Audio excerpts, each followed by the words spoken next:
سلیم ها؟ مواد آه این مواد است. این مواد است.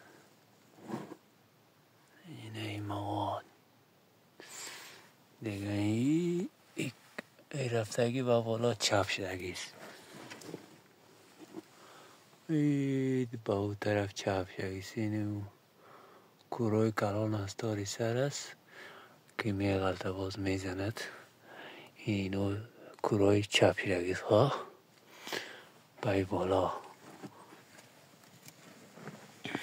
اکنون مشخص کن رگه مواد بگی موادی که میکنی اینا این چوب است این بغل این مواد کلان است کن؟ این بغل مراد بگی آه گرفتمش یک بیگه مراد نه این مواد است دیگه این مواد پرو اگر تی بغل یک مواد بسا کلان است این مواد است موادی کلان این همیجاست که دیگه بولاش خطرناکه. این چوبا پای زگیست که چپ میشه و مورم در داخل هسته